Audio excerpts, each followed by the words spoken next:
Heavenly Father, today we put on the full armor to protect us against attack. We put on the belt of truth to protect against lies and deception. We put on the breastplate of righteousness to protect our hearts from the temptations. We put the gospel of peace on our feet to walk in your light, peace and freedom with the Holy Spirit. We rebuke anxious thoughts. We take up your shield of faith for protection to block and destroy all the darts and threats thrown at us by the enemy.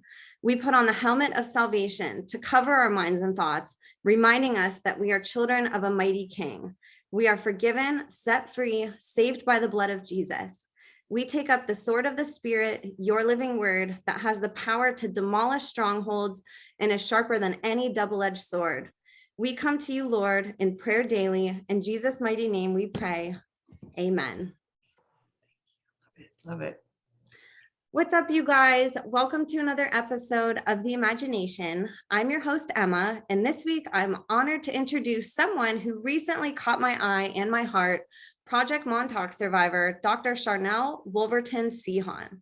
From the moment I watched her bravely tell her survivor testimony after mutual friend and survivor Penny Shepard sent her my way, I knew she was someone who would add so much value to the show, and the information she's been whistleblowing and teaching is an important piece to the very big puzzle all of us have been working on putting together about the world.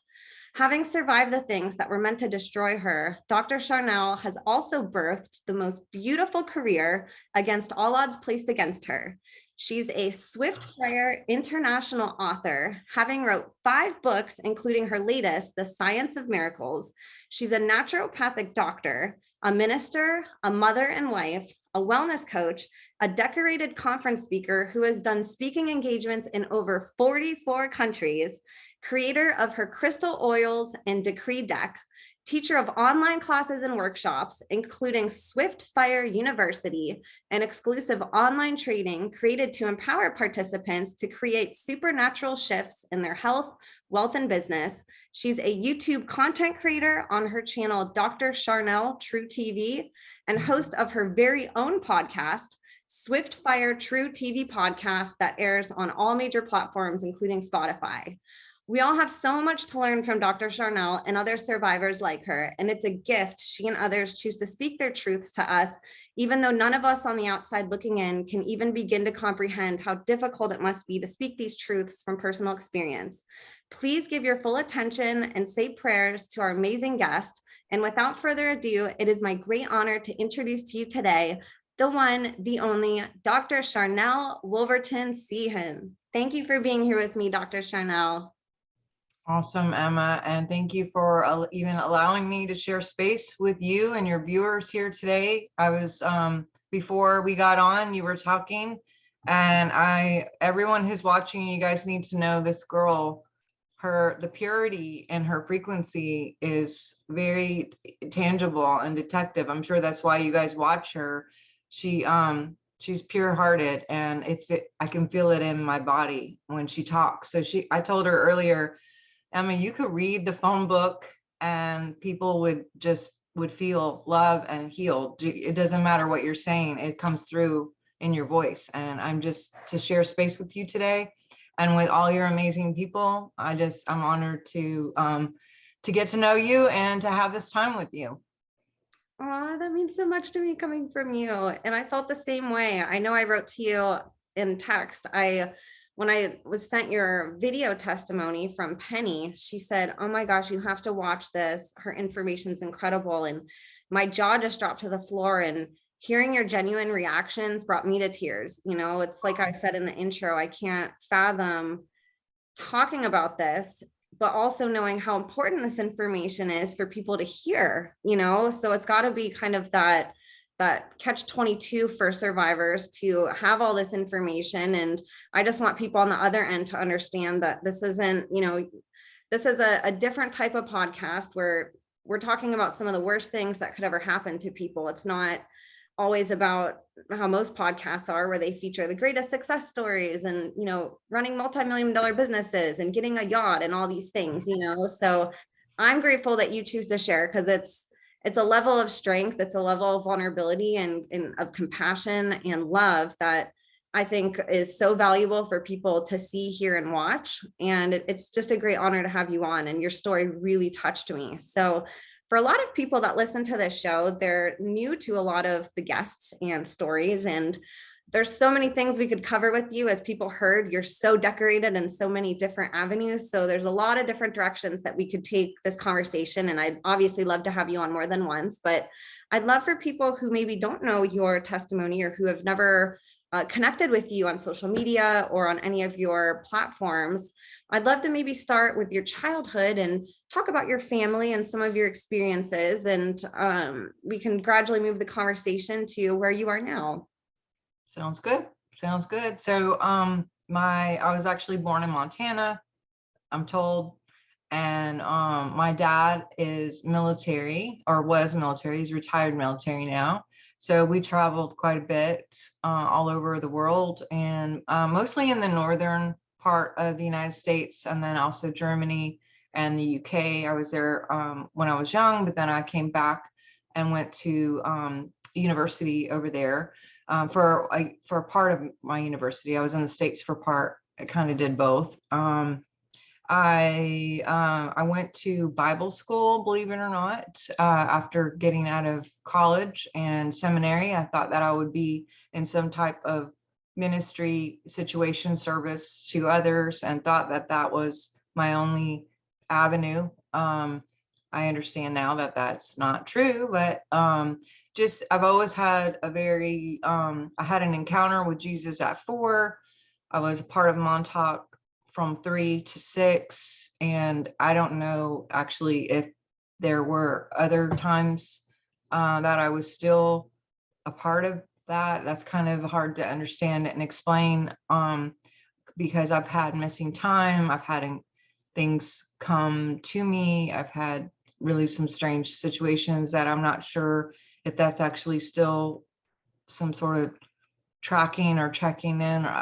It's lots of weird things have always happened, and especially missing time, and just actual seeing things with my eyes and having just strange occurrences. But after being in ministry for lots of years and doing conference speaking and traveling, just teaching about God and neuroscience and quantum physics and the supernatural, dreams and visions. That was kind of that's my passion of helping people remember how to connect with God or source or whatever anyone wants to call this creator. And being able to use all of our technology and our DNA that has been given to us to know the future and understand ourselves, and to create miracles, and to connect dots, and to discern, to understand dreams. And so that's kind of always been like a passion for me. And doing that, sorry, my daughter's leaving. Bye, baby. One of my kiddos. So did that for years. And then I actually got very ill and was ill about 6 years, trying to reverse engineer that illness and trying to discover ways to reverse what was going on, or even diagnose what was going on. And I was using all the Western ways to do that because that was kind of all I knew, especially in military. They're pretty much you go to the base and you do the things. But that wasn't working, and it was getting me on a lot of different scripts that were causing more side effects and more issues. And so supernaturally was led to connect with some people in the kind of more naturopathic arenas, and started studying more on frequency with health and understanding the marriage of frequency with our bodies and with our biofield, and started implementing some of the things that I was learning through a few doctors that then inspired me to actually go back to school and get my doctorate in naturopathic medicine. So I wasn't even going to go to school for the sake of necessarily open up a practice or whatever. I actually was genuinely liking the content and understanding. I just love, I'm a student constantly. I'm always studying and researching. And I thought, well, I'm already doing all these conferences. I was always doing conferences. I did that for 17 years. Was on 6 planes a week for 17 years. And I thought, well, if I can help myself and reverse engineer this, then I can help all these people, where I would go to these conferences and retreats and churches and what have you, and see some results, because I believe in prayer very much so. And but I also would see people get instant miracles, but then go back to their lifestyle and lose it because of programs or behaviors and just the way that the choices they were making. And so I knew that there was like a missing link there.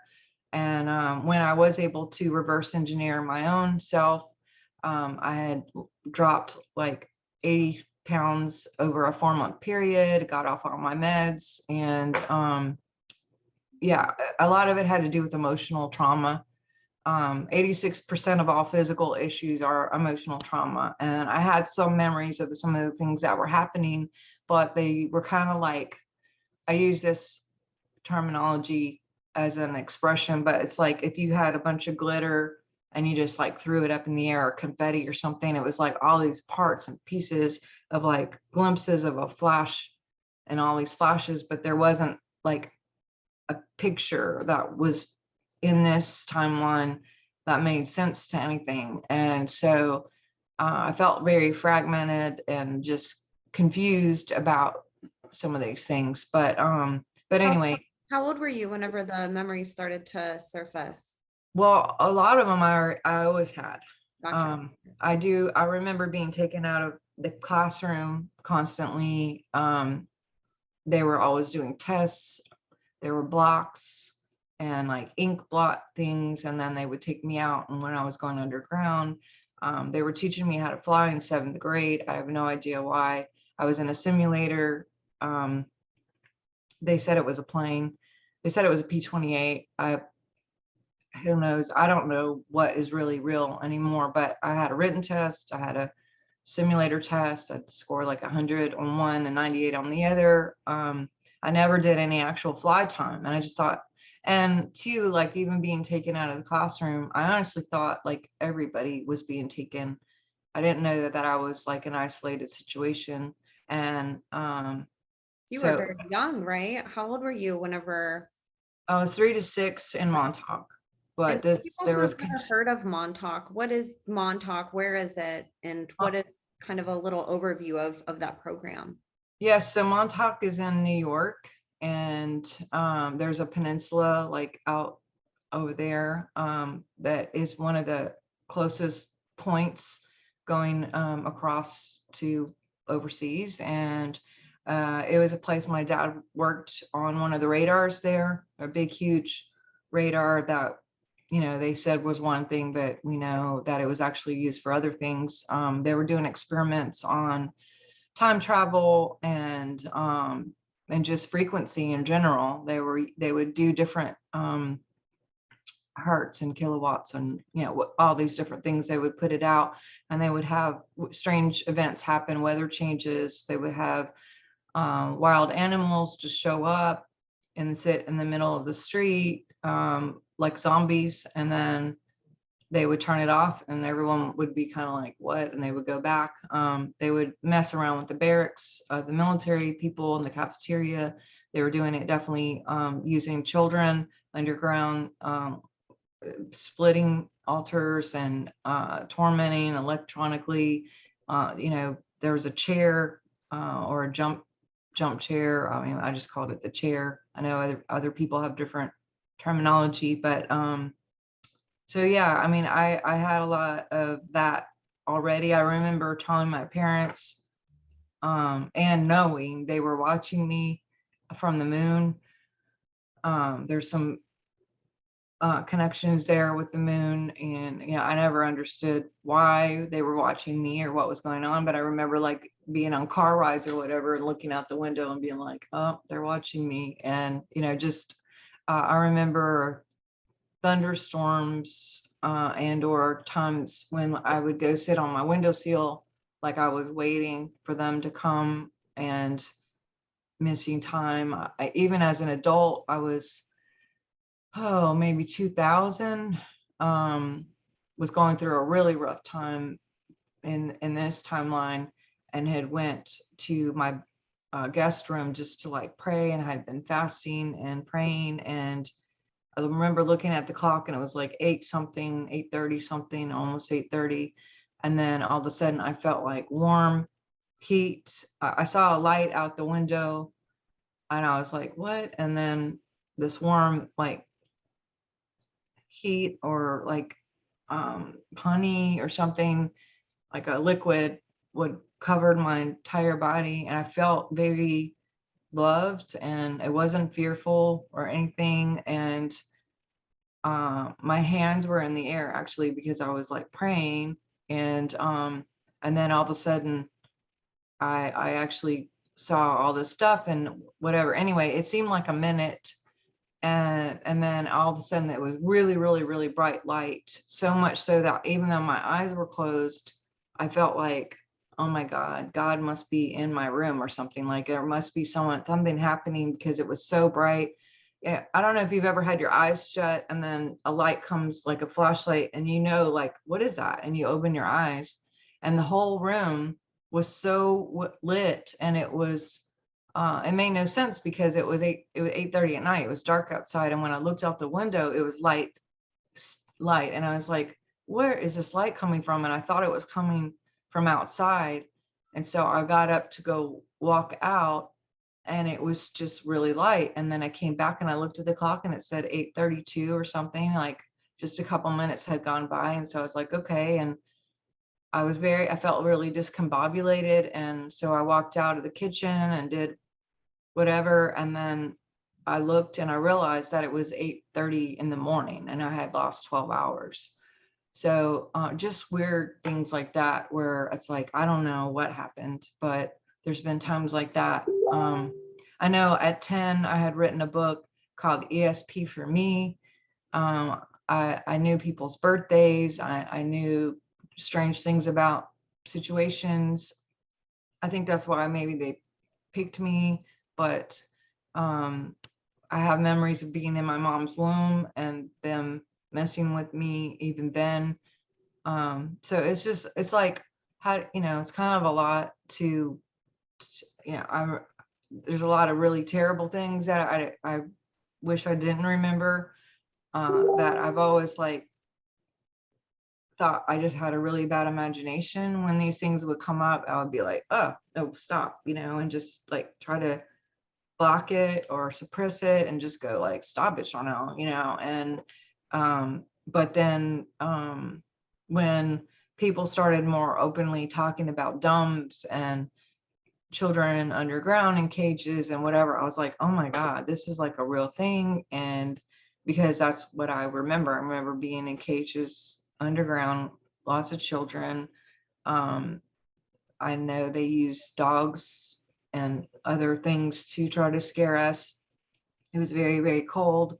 Oftentimes we were completely naked. They would spray us with water and we would be freezing. They gave us dog food to eat. It was just a lot of weird, terrible things. But and interestingly enough, after I moved back to Montana from New York, there was this little area in the front part of my grandmother's house where we were living, and it was just like a tiny contained little entryway of the house that people would like put their shoes and their coats and stuff, like a little mud room, really, really tiny. And the dog was not allowed in the house, but they would sometimes let the dog come and be in there when it was really cold. And I would go in there and I would hang out with the dog and eat the dog food. And I was always in trouble for like eating dog food, but it just seemed normal. So there's just a lot of things that, like, looking back, it's like, that doesn't really make sense. But, and just, so, but yeah, Your parents know that this was going on, or did they have any comprehension of this, or was your dad really just working and your mom doing her thing, and they had no idea whatsoever that you were being taken out of class for this? They knew I was being taken out, but they were told that I was in this tag program, which is like a talented and gifted program.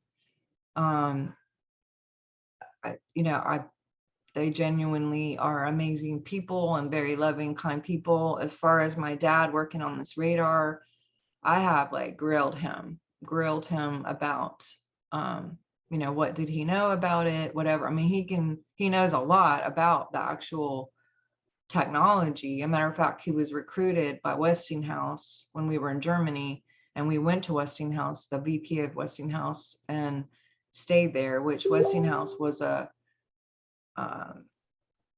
in competition with Tesla back in the day, and for their technology, and maybe they were trying to recruit him for his knowledge about these towers.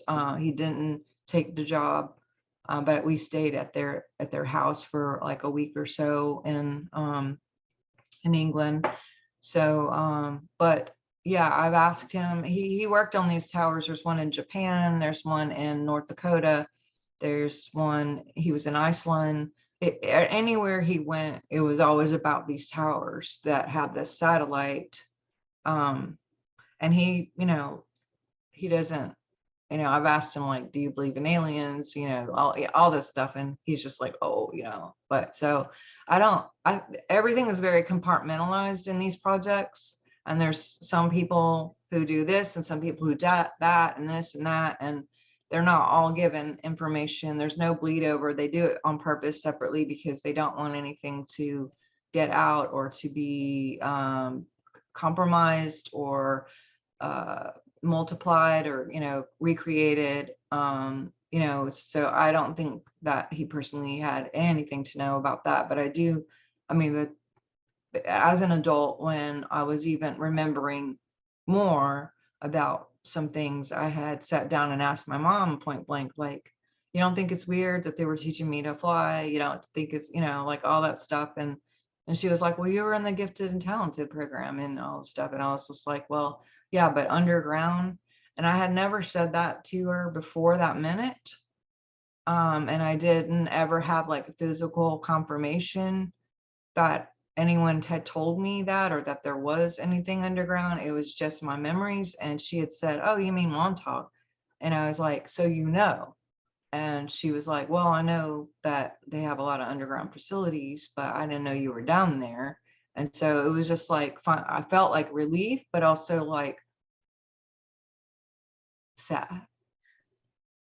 Yeah, I can imagine, especially because, your parents were there with you the whole time, and probably just thought they were doing the best that they could for you and sending you to a good school. And that's every parent's dream, to have their kid in talented programs and to have these high test scores. That's very validating for a parent to, see that their child's accelerating in sports or academia, whatever it is. And interestingly, I've had a lot of the survivors that I've had on here that have affiliations with some type of government programs wherever they were at, were also recognized for some type of gifts, whether it was a test that they took, musically gifted. There's been a lot of different ways that I've seen that express itself in these stories. That seems like a lot of the testing programs and a lot of the ways that they acknowledge children who are in the top percentages of schools, especially in these areas that are known to have these,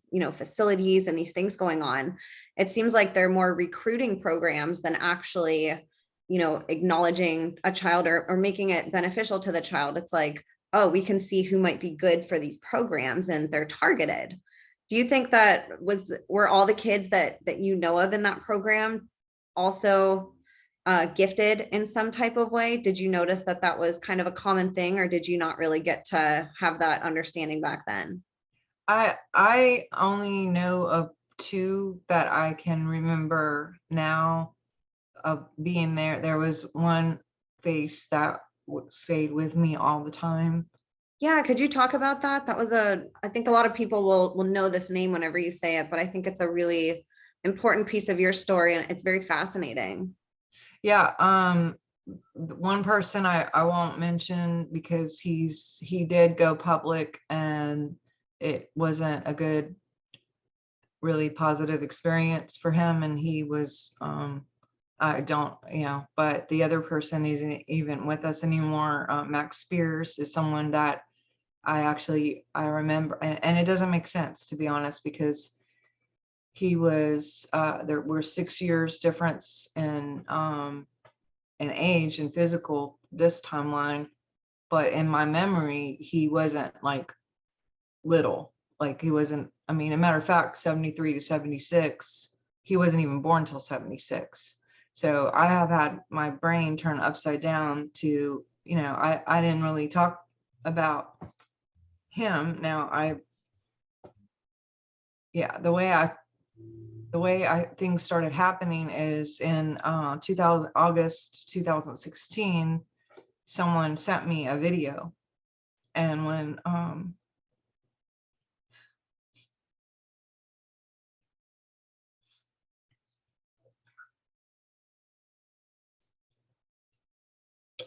when I opened it up, I was like, oh my God, that's him.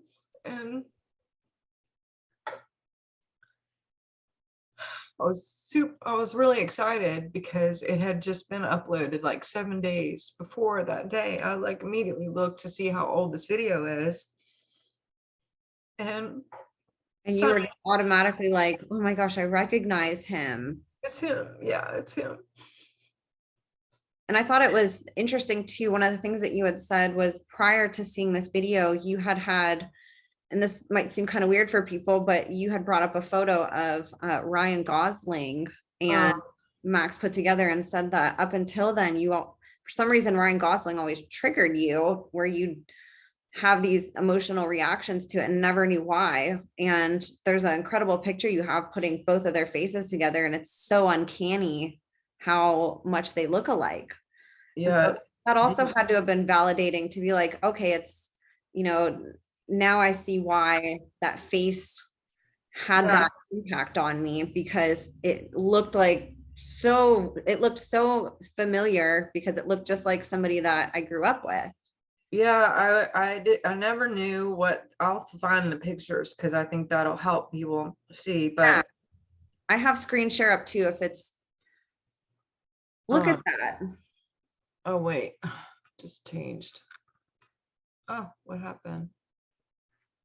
But yeah, there's one. That's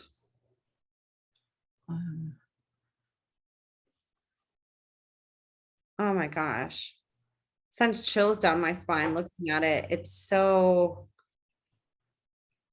what a connection that your brain made unconsciously.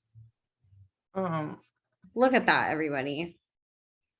Yeah, I was in a period of like watching, and I would have like a physical reaction and a very emotional reaction when I would see anything with him. And I went through this period of like watching everything with him and just not in a weird, like famous celebrity, like I want to date you or anything like that. It was just like, what is this thing? And when this came up, I was immediately like, oh my God, there he is. And I simultaneously grabbed my phone and I'm like Googling his name because I'm like, is he on Facebook? I got to contact him. Maybe this will help me, remember. And then I found out that he had passed just a few weeks before that date. And for people listening, Max also had come out and was whistleblowing his experiences, and his experiences were very eerily similar to yours, right? He was in the Montauk projects and came forth and decided to share his story. And yeah, for people who want to research, he does have some incredible interviews out there that talk about a lot of information that's really valuable. And I can't imagine how that felt for you to have that validation and that really positive feeling that, oh my gosh, here's somebody that's going to understand. I know this person. And to feel that loss of somebody that you don't know, yet you know so well at the same time.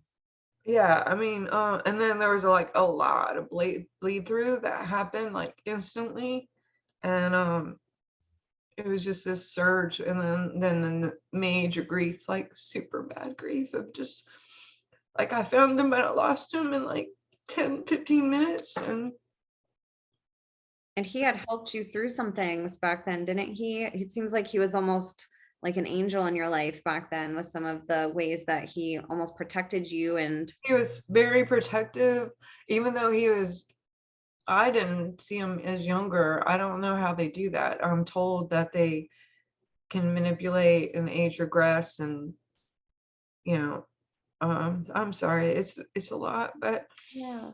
um yeah, so but yeah, there was one time when they were taking us to do some things that weren't good, and I didn't want to go, and I was just like, ugh. And he was like, I'll go. And he like stood in front of me and basically shielded me, and they took him. Oh, an angel. And you can tell when you watch him too, he has this presence that you see his heart right away when he's talking and the purity of it. And so with these programs, was the goal of Montauk, was that time travel, and what was the point of doing all these experiments?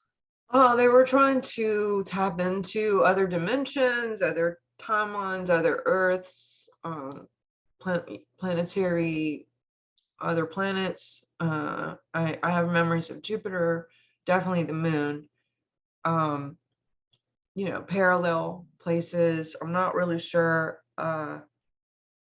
Yeah, I don't know what all they were doing, to be honest. They didn't tell us what they were doing. They just used us. I feel like they used me for like psychic abilities. Like you said, I'm pretty sure they pick you based on like a bloodline or whatever. My dad has quite a background, a Masonic background, and then also Scandinavian on both sides is like seems to be a common thread. But so yeah, I was born at 333. That's a Mason number for sure. The doctor who delivered me is also the same doctor that delivered my mom.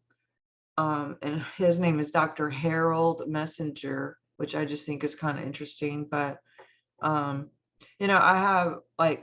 I wrote a lot as a kid. I mean, who writes a book at 10? Right. That book's missing. I don't know where it is. But I wrote music, and I was going to be in the music industry. And I remember at like 12 writing a song that won like first place in America for like against adults. They didn't know my age. And I think maybe I was primed for being stationed in that field or something. I know Max was stationed for like acting. They thought that him and Orlando were supposed to be actors, and he started having his memories, and so he didn't go through with that. He became who he was and started whistleblowing. So I don't even think they called it a whistleblower, probably. I don't know. He just was talking. And but I wrote, and I remember writing a song called Daisy Chains, or a poem called Daisy Chains, because there's a man, a part of I don't like saying the word or his name, but we'll just say World War II. And he was part of Paperclip. I can say that. I don't use the N word because of YouTube, and takes it down, but started with a J, and his last name starts with an M.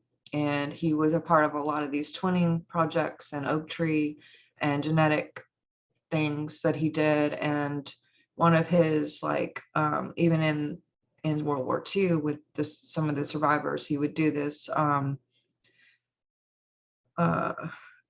Daisy thing where he loves me, he loves me not kind of deal. And if it landed up on he loves me not, then you were tortured or killed. And they did this in Montauk too. And I had written this poem called Daisy Chains, and I was like 7.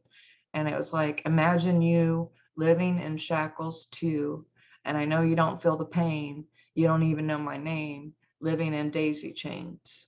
And it's like, what 7-year-old is writing shit like that? So, and I have one of my second tattoo is like a daisy with the petals on, except for one that would equal he loves me not, which again, I did that, but I didn't know why. I had not yet had that piece. I knew what I wrote, and I remembered shackles and I remember terrible things, but I didn't connect it to all the things yet until much later. I mean, even like the wolf stuff, like the animals would never hurt me, and they were really mad about that because they would try, and I was not. And they'd use real wolves in these programs too. And fierce, huge dogs to like send down hallways to get us and freak us out and scare us. And some people, it really worked. But for me, I have this thing where they would come like they were going to charge, and, you know, foam coming out and the whole thing. And then they would get a certain place and then they would just stop in their tracks and then just like lay down and want me to pet them or whatever. Like, I've always had a thing, but I'm not a fan of snakes. I know they use that too, or any kind of reptile. I can't even look at a picture or anything like that. So that was something that was definitely, I think, part of it, but I can't speak to that. But yeah, and so yeah, there was like bleed through that I would write about. I wrote about time all the time. I wrote a song or a poem, say time's what makes the difference in our lives. Things we got are things we need to do. Time changes the way I feel for you. Time to say I love you. Time to make it right. Learning, feeling, understanding time. Time brought the morning and the night. Everyone wants the clock to stop, move it a little faster. We need to live in the time we've got. It's too late anytime after. Like just like lots of everything was time, and I was very obsessed with that. And so it's like, why? But you know, everything was about time travel. There was a pyramid that I know Max and I were sent to get back or retrieve that they had stolen that would allow time travel on a individual and or group way without the chair. It's a black pyramid, had a 4-part base and would point up, and it could lay flat like a kind of like a star, and then it could also go underneath, so it could point this way or go flat or point this way, and kind of like a Merkaba maybe, if you were to take them like this, that's what it would look like. And something when you would do it, we could go, like if we were touching anything, we could go wherever. And then, And do you remember ever going anywhere, or were you able to use that technology, or did you just have the knowledge of what it did? I only remember using it once when we had to retrieve it. I was standing on this corner, and I was first, like looking around the corner. Max was behind me. I know there were other people there, but I don't remember who. And I had stepped out to turn the corner, and they started using this energy weapon to try to hit me, and he pulled me back to keep me from getting hit. And we had it at that time. We had already retrieved it, and then we kind of like went step backward and basically set it up and used it and got the hell out of there. That's another bleed through that is just like, you know, I don't know. I don't understand it. And we were adults then doing this. So it's like, we weren't kids then. So again, it doesn't make sense about, and look, I know people might be watching me and like, oh my God, whatever, Sharnael. And I don't care. It's fine. Like I understand it's not believable. I don't believe it half the time. Believe you. I thought I was crazy, and I never talked about it much because it doesn't make sense. And I'm very logical. I'm a scientist. I'm very data. I'm very evidence. I'm very, this cannot be proven. There's no proof. And it sucks because I'm very driven by data and research, and I don't have anything concrete to say I was there, or this happened, or anything. I know that my birth certificate says Montana. My social security card, actually just found out, is from Montauk. I don't know why that is either. I only found out because I was having some things with my parents, and they were setting up all their wills and trusts, and asked us to bring our things over. And when I know social security cards are normally like the first three numbers based on your state that you were born in, and my mom and I were supposedly born in Montana, so I had expected putting these on the table that her and I would match. And instead of me matching with her, I had the same as my sister, which she was born on the base there. And so I was like, wait a minute, why does this say Montana? I mean, why does this say Montauk instead of Montana? And so I don't understand that either. And I asked my parents, like, why is that match? Because my birth certificate says this and this says that. It's all confusing. But so again, I all that to say, I get it, but also Your memories are all that you need to validate it. It's a shame that something that's true to you, people would ask for proof.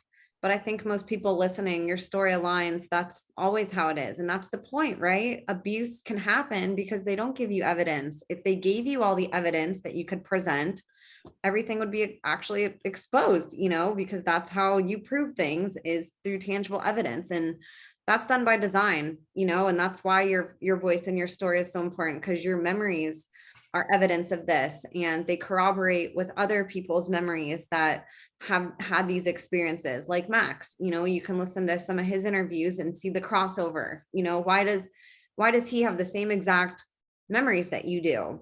Why does somebody like Penny have the same type of memories that you do? And you guys don't know each other. There's reasons why. And I think your memories validate everything, and for people who aren't ready to hear it, they're probably not listening to my show. And, I pray for them when they do learn all of this, because it's going to be really hard for people who have looked the other way all this time and don't even try to listen, so I believe you, and your story really corroborates a lot of other stories that I've heard. Well, that's good to know. And I haven't studied a lot of Max's stuff, and I definitely don't know anything about Penny. I just the little blurb on her Twitter. Yeah. But I've never really had anybody say, can you prove it, or get all like weird about wanting me to prove anything, because I honestly don't talk about it. Like I just shared one time on Carrie Cassidy's show like 2-3 years ago, and then just recently did a show on my channel. But what some things that helped me to confirm my own self were, because I had never been public, and actually didn't believe in like mediums, or like, because of my programming of Christianity doesn't really do that stuff. But I was just kind of like looking for people to interview for my show, and there was a guy named John Thomas, or Thomas John. Anyway, he's a seatbelt psychic that's on Netflix, and he's very accurate and just likable. And I was like, oh, he'd be fun to just get his perspective. And so I did a pre-call with him, and immediately he was like, my grandfather's name, my dad's name, my mom's name, my aunt who had passed, like knew all kinds of things about me that were definitely not on the internet. And one of the first things he was like talking about Max, and saying this guy that you were with when you were a kid. And then he was like, he's coming through and he's saying like, they killed me. He was like, he was murdered. And I was like, what? And because I was confused that he would know that. And he was like, he's saying that he was murdered. And he said they turned off his DNA. And you could tell that the guy saying it was even like, this is creeping me out. Like he was getting creeped out. And I was interviewing him like just to do the show. Like it was a pre-discussion, and he had actually just got the thing, and he was saying some things that Max had said about this thing. And you could see as he's saying it, he's like basically, oh shit. And then he kind of quickly got off the call, and then he ghosted me. And he was like, probably like, I'm not going on her show. And he also said like, well, he says that you're talking about the same things, that you're sharing the memories that you're, and then he says to me personally, not Max, but the guy said, you're not afraid of talking about this? It sounds like he was killed for talking about this. He's saying the government killed him. And he was like, you're not afraid of talking about this? And I was just like, no, I mean, I've been talking about it. And then he was just like, poof, I'm out of here. And then like he wouldn't respond to me for 8 months. And then this just last April, I contacted his assistant. I tried for 8 months to say like, hey, we're going to do this, and kind of gave up. And then I got his assistant, and then she scheduled him. And I think he forgot who I was, or just got on because of whatever, and wasn't putting it together. And he got on and like started talking and didn't remember talking to me. And then all of a sudden he was like, oh, there's this guy coming through, Max, and you knew him when you were a child, but he was like, I'm trying to understand. And then he kind of said almost similar things. And then he was like, oh, and then he realized I've done this before. And then he was like, okay, bye. And then so that happened. And then a lady who used to cut my hair in high school, she started going into more like intuitive medical, and she saw like on Facebook, I haven't talked to her since I was in 11th grade. And she just happened to see that I was doing biofeedback. And so she contacted me, and she's like, hey, I'd like to get a biofeedback scan. I'm an intuitive medical person, blah, blah, blah. You may not remember me. I cut your hair when you were 11th grade and blah, blah, blah. And I was like, oh yeah, hey, nice to meet you. And maybe we could just trade, and you could do me and I'll do you, or maybe you should be on my show. I have this show. And she was like, oh, okay. How's your mom? I hadn't, whatever. And then all of a sudden she was like, why do I keep seeing you in this chair with like electronic, like a helmet thing on your head with like wires coming out, being electrocuted? And I was like, what? And I had zero on the internet. I had told zero people. And I mean, just like my husband and a few, very close people.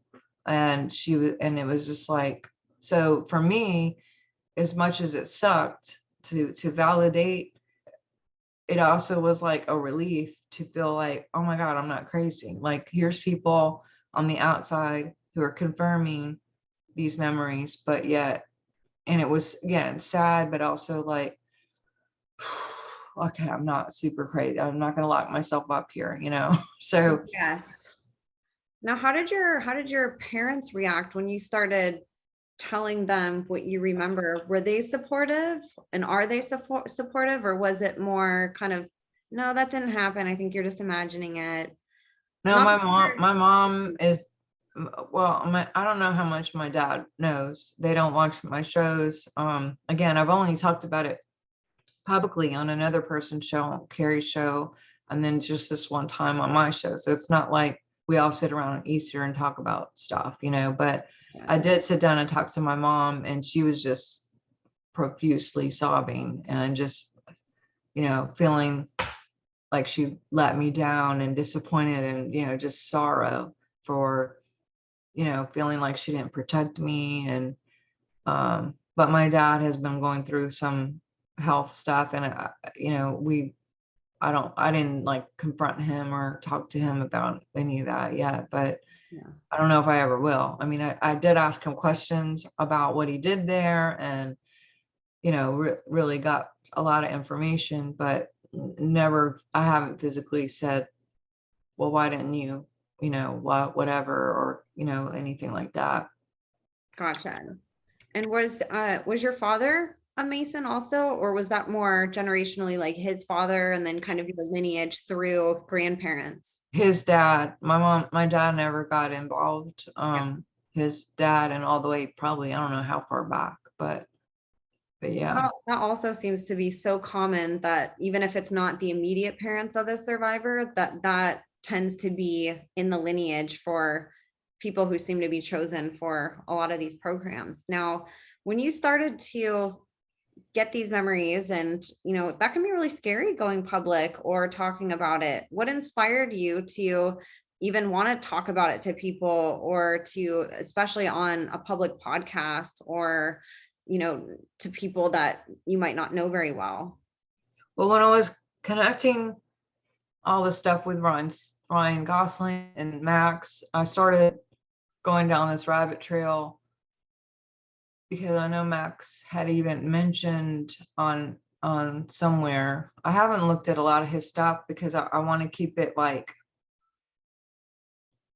I don't want to be influenced by anything that he may say and go like, oh, me too. And then it's like, I want to confirm myself. It's like the only way I can get data is that way. Like, I don't really watch a lot of anybody to be honest, because I want to get pure information from my source and or my memories. And but when I was on this rabbit trail with Ryan and the connection, I had looked and I was finally able, after 3 years after I had found Max, well, 2016, 17, 18, 19, 6 years it's been, was finally able to look at a Ryan Seacrest. I keep saying Ryan Seacrest. I met Ryan Seacrest when I was pregnant with my second kid. So I keep saying Seacrest, not Ryan Seacrest. Gosling.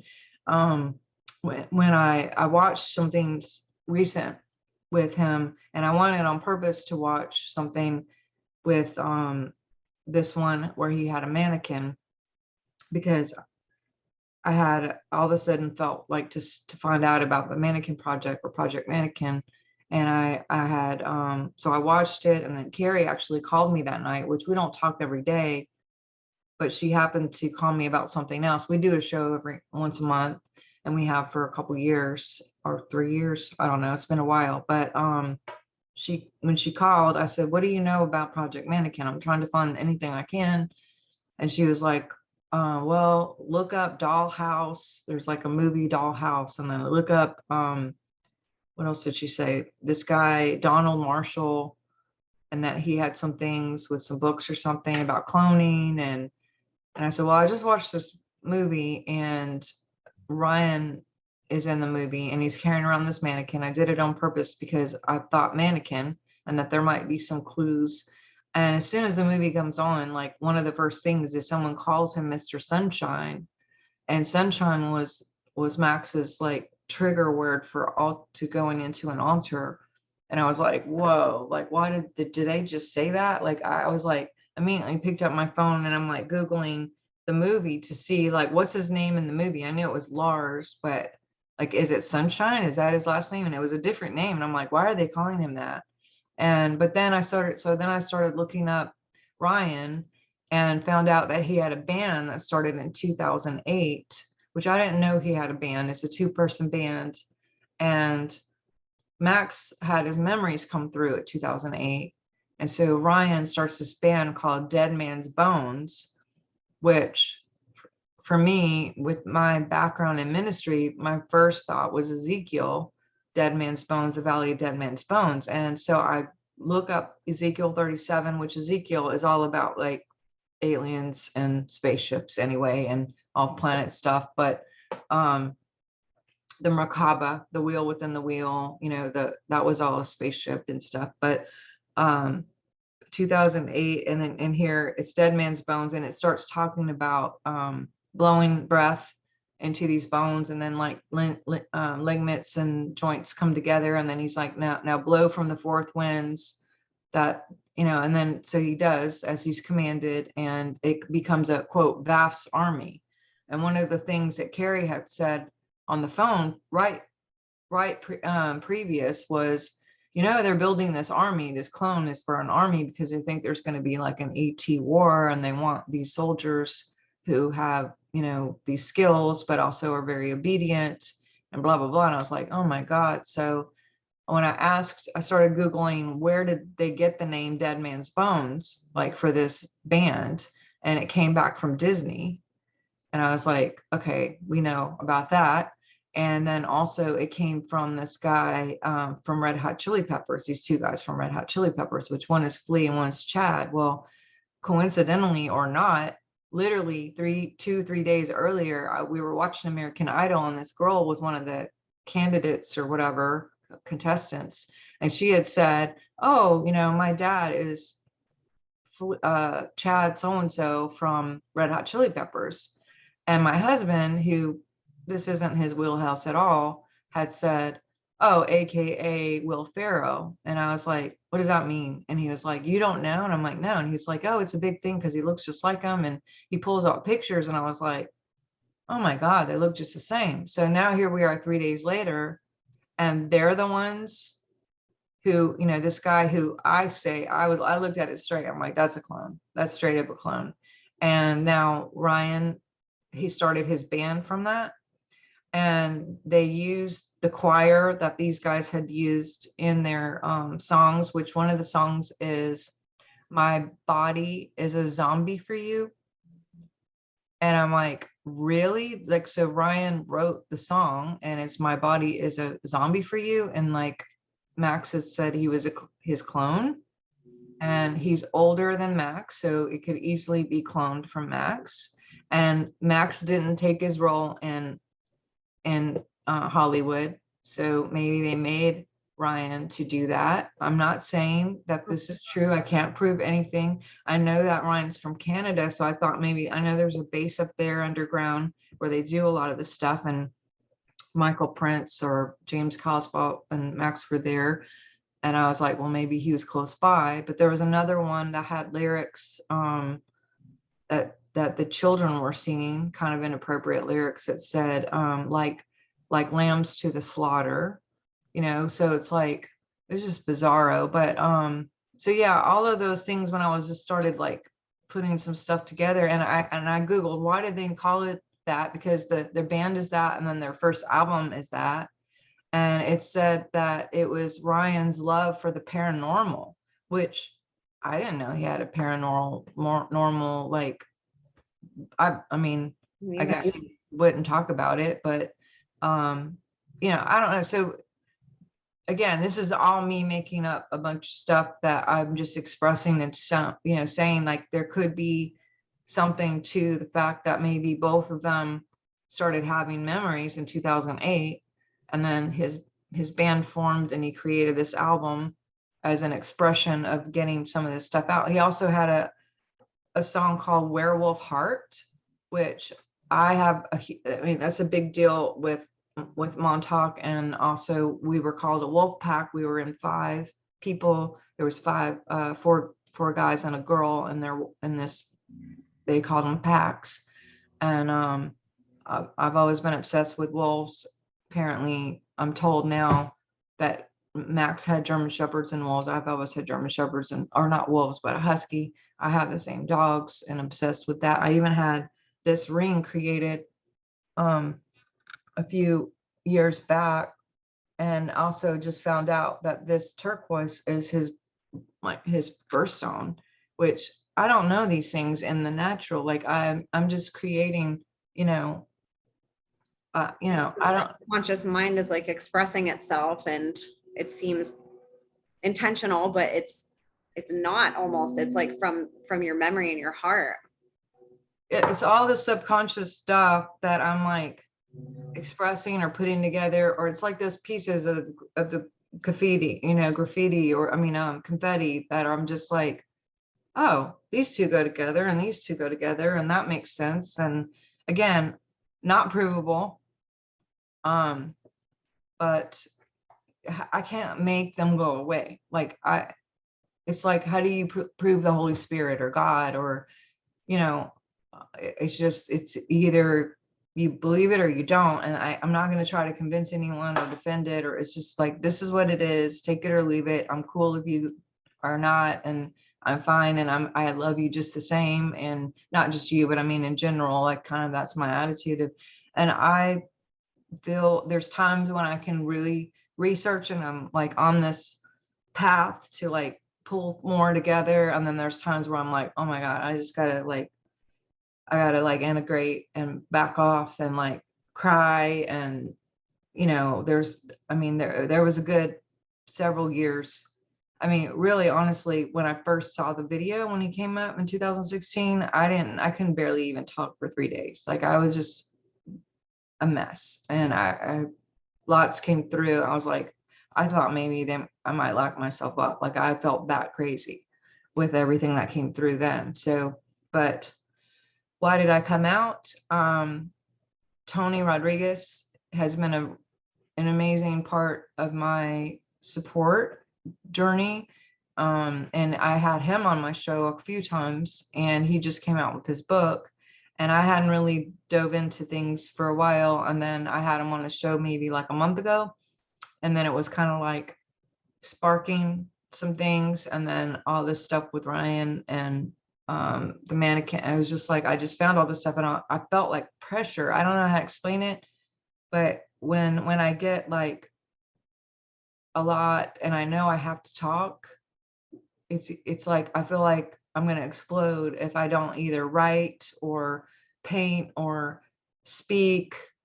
And in this case, it was like, I have to say this. I have to say this. And it was like not something I actually wanted to do.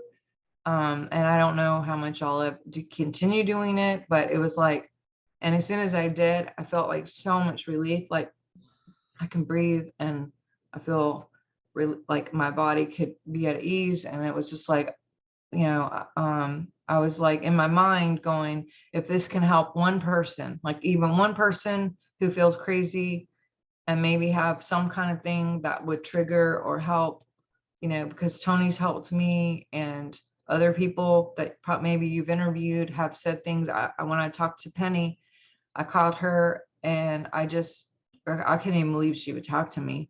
I was just like, oh my God. And when I called her, I think we were on the phone for 6 hours, maybe at least 5. And it was just like a safe place for me to exchange information without feeling crazy. And her telling me some of her stuff that it was like, oh my God, oh my God, oh my God, me too. And so I was like, she helped me and Tony helped me. And I'm like, if I can say something that would help any single person not to off themselves or, because a lot of these people, when they get their memories, they use drugs and they use alcohol and they commit suicide and they don't want to be here anymore because they can't handle what comes through. And I want to help people integrate. I want to help people remember. And I like that word remember, because RE-MER, like to be in one union with source. That's to beautiful. Take those fragments and like to get in union with source again and just to be whole. And that's what my book, I have several books, but the Science of Miracles talks a lot. This is talk to me about that. I love the name of it, and the cover is so beautiful. So this is actually the pyramid. If it was flat, upside down, either way, but it's the Merkaba, and this is what's in Ezekiel actually too. But the Science of Miracles, remembering the frequency of love, and it talks about a lot of things, about just some kind of I like to take hard things and make them like really easy for like even a kid to read this book and be able to have a life of miracles just regular all the time. And actually I have a lot of kids who have read the book and adults who like either made cheerleader out of nowhere or got a job or made friends at school or got into a school they wanted to get into, or as adults like partnership, marriage, getting the job they wanted or whatever, because everything is code. And we have this field around us. Some people it's bigger, some people it's smaller. I can measure it actually in a soul audit. I can see what your width is and I can see what your radius is. And everyone has this field of information that is projected and radiating out from their cells. We all have a signature code that goes into the cells and then radiates out into the field. And some people's field, like I said, are an inch. Some people are inverted, which means they can't even generate their own energy, and they basically siphon from other people to survive, which is not good. So I like helping people remember how to generate their own and to radiate positive things. So when they're out and about, that they're conscious of touching people with love and truth and igniting people to health and truth and love, just like Paul in the Bible, or Jesus, I personally love Jesus. I'm not like a religious person at all. I know the Bible's been extremely compromised and miswritten and taken things out, but I look at it as quantum physics, and actually Jesus has the highest scalar waves on anyone I've ever tested. And but I've tested animals too, like horses, their biofield is 350. And dolphins are unmeasurable. Jesus is unmeasurable, but kittens, they purr at or cats purr at 157 megahertz. We're 67 megahertz. And actually, when I was tested, interestingly enough, what the radar would shoot off was around 400, pretty regular, that 450, 400, which 500 is love. 400, 450 was what it would shoot. And this is what's in my field. So I'm wondering, like, after being there for so long, did I just pick up the resonance of that? I know that I have to be very conscious of my thoughts, because I can help. I have helped with weather changes and or created bad weather issues, or like when I would travel a lot, I would see the forecast and I'd be like, I'm not having that. So I would already start like changing it, and it would be like, this is what I want. I want 76 degrees, sunny, not too blazing, blah, blah, blah. And by the time I get there, everything would be like the snow melted, blah, blah, blah. I've had like really crazy stuff happen where not all the time, but there's been, that. And actually when I had an astrology reading, which again, this was against some of the programming, and I didn't grow up in church, but I started going when I moved to Louisiana, and then I'm not in it anymore. But so I got an astrology reading, and the lady was like, what happened to you as a kid? It looks like some kind of dark forces with Pluto, and it was like Jupiter was over it, which amplified it. And then it was something with technology and time travel.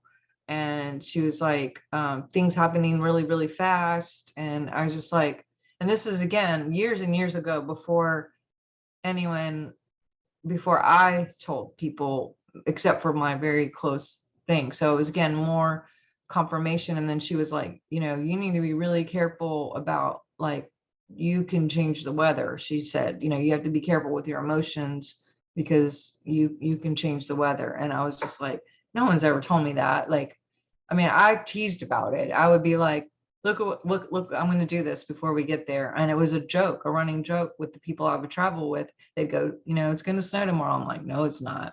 I'm going to fix that, so yeah. Anyway, that's a lot.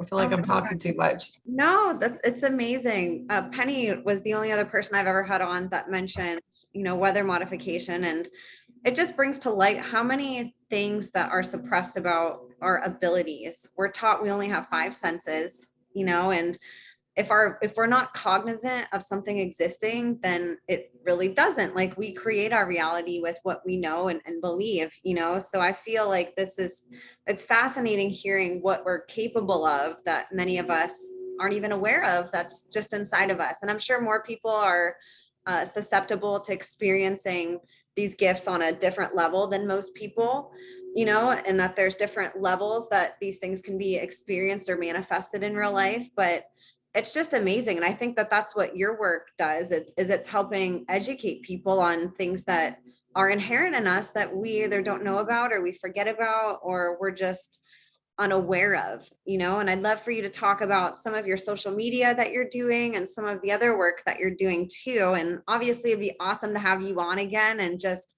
spend a whole episode diving into all of it, but you have your hands and feet on so many different things. And I'd love for you to talk about all the ways people can support you and, about some of your online courses and your other books and things like that.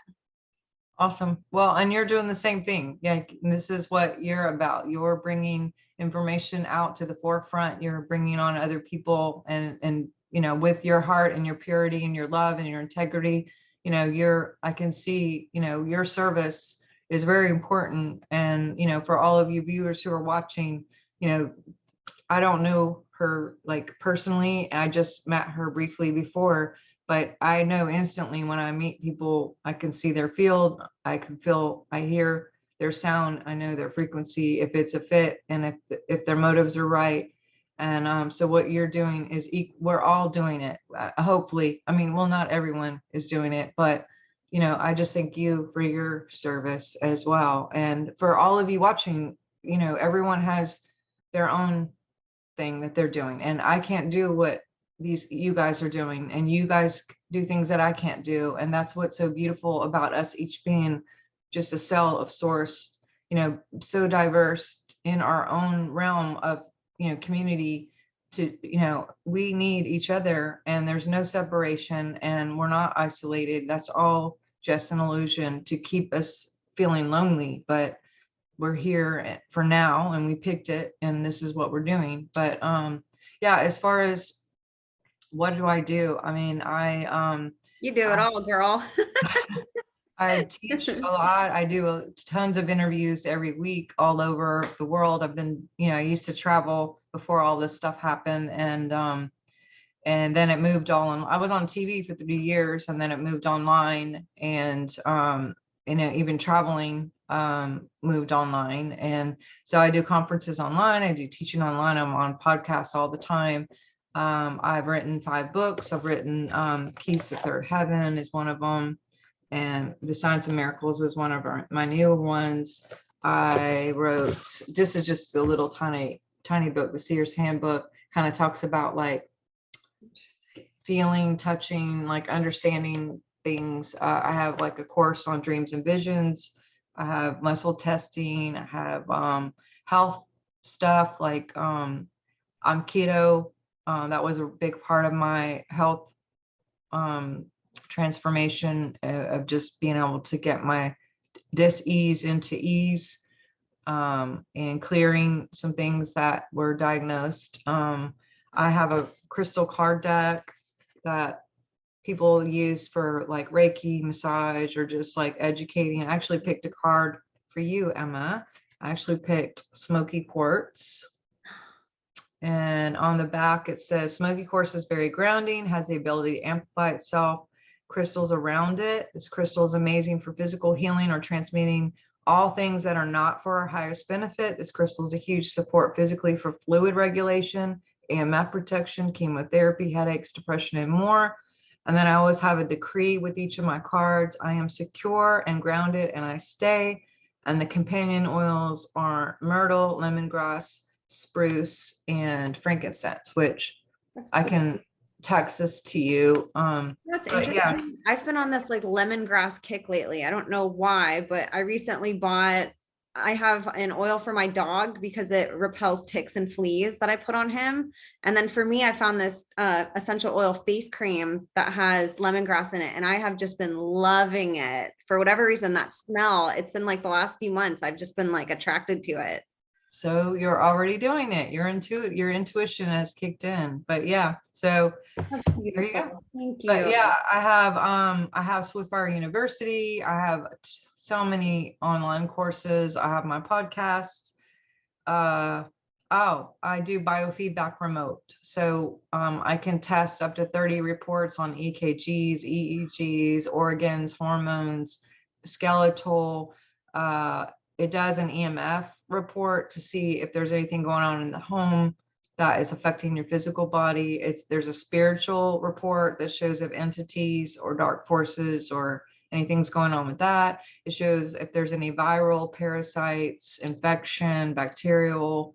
Anyways, it's a big report. I can do that remote far away. It just takes a screenshot of your field.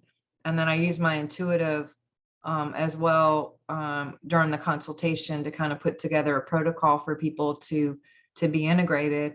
And then I also do soul audits, which I can measure your width of your biofield, because I said some people are bigger, some people are smaller, and also your radius. And then I find where you are on the map of consciousness. So if you're at shame or fear or courage or willingness, Dr. Hawkins, who I don't agree with everything, but he has this map of consciousness, and like Jesus was 1,000 or is 1,000, love is 500, and I can test where people are and then work with people to bump up higher and get them from maybe 200 to 400 or what have you. And I do coaching with homework on ways to integrate, to get chakras aligned and male and female energies correct. And we clear emotions.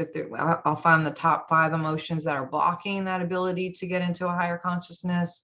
What I'm seeing is the more to be cleared. When you start clearing the emotions that are blocking, then your map goes up, and then also your expansion and your field gets bigger. So the higher you are on the map of consciousness, the bigger your field and your influence is to support as you're moving around and touching and igniting people to love or truth or whatever the situation is. So I like helping people. I mean, that's I work with animals. I have 2 kittens that I've had for a few weeks that I bottle feed. I've had 97 kittens in 4 years, and I just like bottle feed them until I work with the shelter, and they give me the babies that the mom left them or something, and I just feed them until they're 2 pounds, and then we get them fixed and we adopt them out. And sometimes I keep them, but I don't blame you. I wouldn't be able to let him go. I have kept 5. So, and then my daughter kept 1, and, my husband has, his version. So anyway, yeah, but you guys can find me. My website is swiftfire.org, Swift as in quick, fire.org.com. And, you can find all my social media. I'm on Instagram and Twitter and Telegram and YouTube, and lots of interviews, tons of interviews on my channel. They just took my channel down less than a year ago, and I had way more content and lots more followers, but I've started over.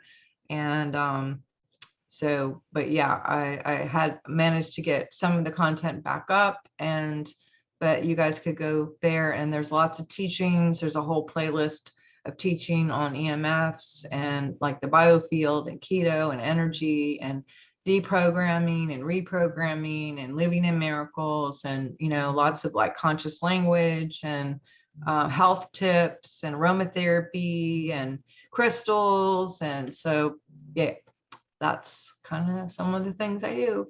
Oh my gosh. Well, I know that we have to do another episode, because I already feel people saying, oh my gosh, bring her back on to talk about this, especially stuff like EMF.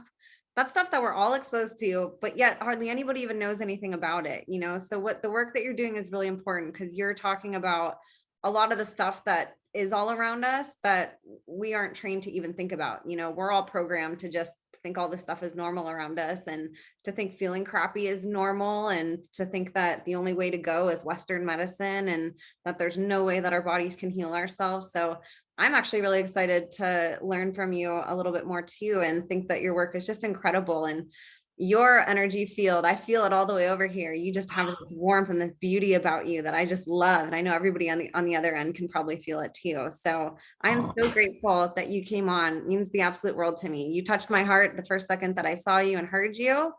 And, it's always an honor when I reach out to somebody and they get back to me and it's like, they're excited. It's like, I'm so excited to have you on. It makes me so happy that people even want to contribute to my little show. So I'm so grateful that you came. Not little. What you're doing is huge and big, and just keep doing it. And you are shiny radiance. You're just beaming. And it's my honor.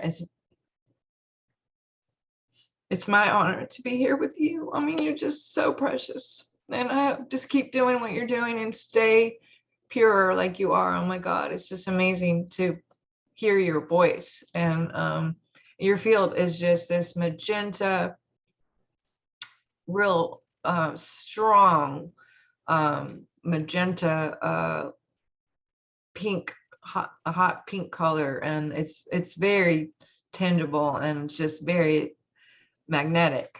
And I just, like I said, it's my honor to spend time with you, and I'm sure you're doing this everywhere you go, and people are feeling you everywhere you go. And that's what we need, is more people who are in tune and aligned, that are here and know why they're here, and using their skills and their purpose to actually bring life and love. You know, there's so many hurting people right now, and you are such a big part of what you're doing, is helping people literally heal.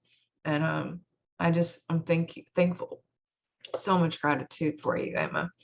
So much gratitude to you too. And for everybody listening, continue to pray for Dr. Sharnael. You know, there's no matter how high our frequency is, there's always lower frequencies that are trying to infiltrate that. So continue to lift her up in your prayer. I'm going to link all of her links below, as many as I can. I always try to do that to make it easy for you guys to connect with the guests. So everything that she said, I'll connect, and anything additional that she didn't mention, I'll have her send to me, and I'll include that.